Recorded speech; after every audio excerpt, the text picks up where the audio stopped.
क्या आप टीकाकरण के बारे में, वैक्सीनेशन के बारे में जानते हैं? नहीं, तो मैं बताता हूँ आपको। मैं आपको नमस्कार करता हूँ, आप मेरे साथ रहें और ज्ञान अर्जित करें। टीकाकरण कैसे बनता है, करता है और पूरे विश्व को भारत किस तरह से सहायता करता है, ये जानें। साल 1850 से वैक्सीनेशन हो रहा है। मैं इंद्रजीत नारायण सिंह यूट्यूब से MSc LLB और साइकोलॉजी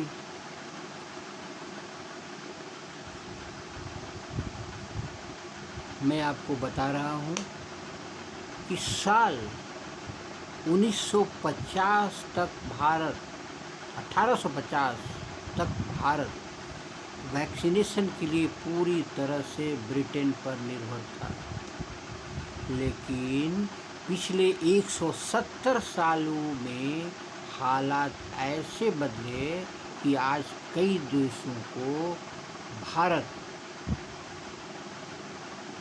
टीकाकरण के लिए सहायता करता है। सभी भारत की आस लगाए रहते हैं। टीकाकरण में भारत के अहम कदम 1802 में मुंबई में 3 साल की बच्ची अन्ना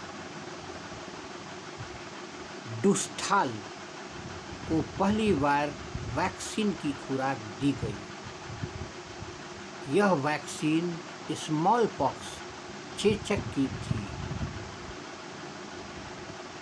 1892 में अनिवार्य टीकाकरण कानून पारित किया गया।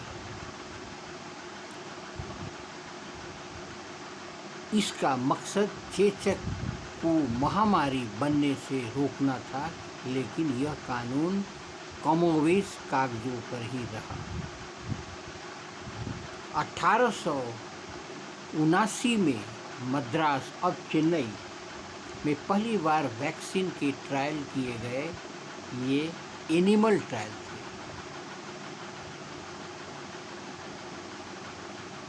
1897 में डी वॉल्क हाफकाइन ने ग्रांट मेडिकल कॉलेज में रिसर्च वर्क कर दुनिया की पहली प्लेग वैक्सीन बनाई। 1904 से लेकर 1908 के बीच भारत में टाइफाइड वैक्सीन का ट्रायल हुआ। 1907 में पाश्चर इंस्टीट्यूट ऑफ इंडिया में एंटी रेबीज वैक्सीन विकसित की गई।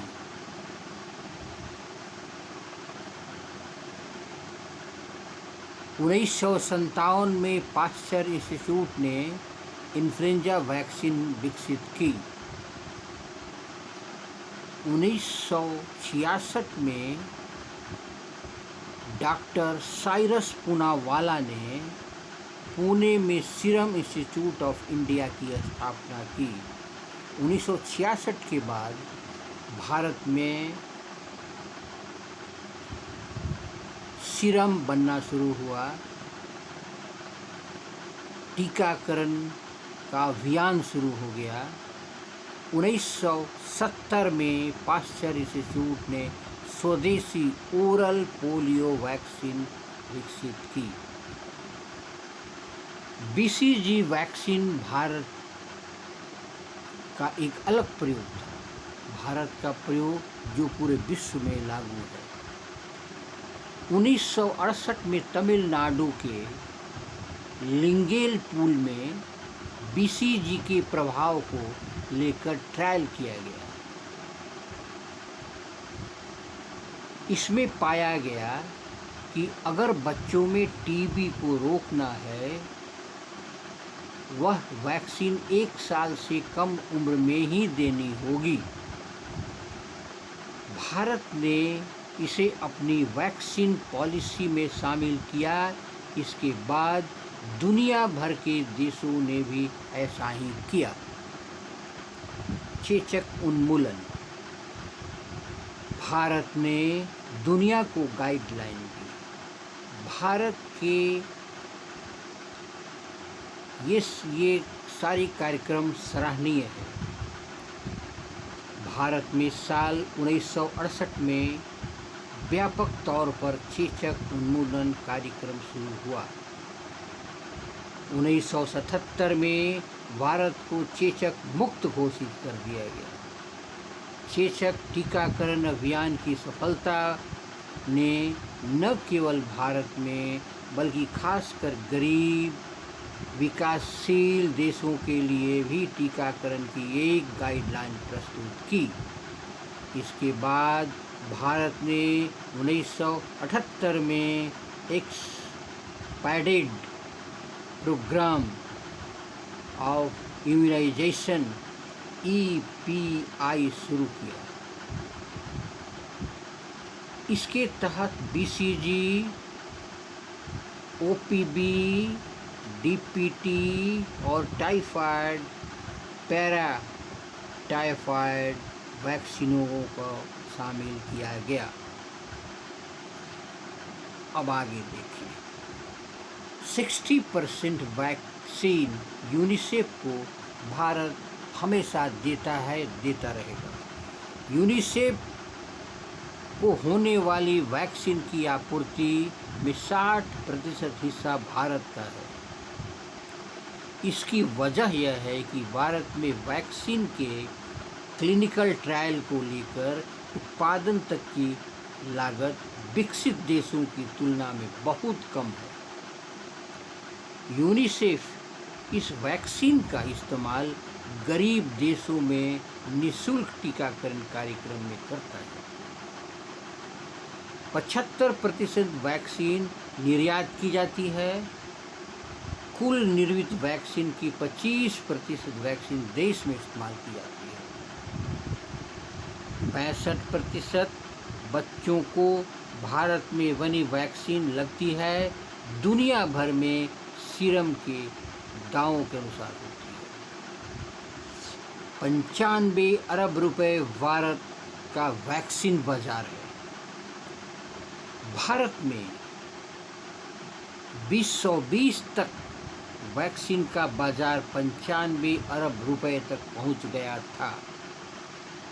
इसकी 18% की वार्षिक बढ़ोतरी के साथ 2026 तक 256 अरब रुपए तक पहुंचने की आशा है, उम्मीद है।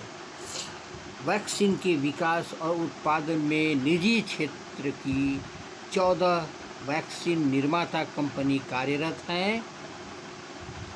इसमें Bharat Biotech, Serum Institute of India, बायोलॉजिस्टिक है, जैसी कंपनियां शामिल हैं। भारत में सरकारी क्षेत्र में मुख्य रूप से 7 कंपनियां कार्यरत हैं।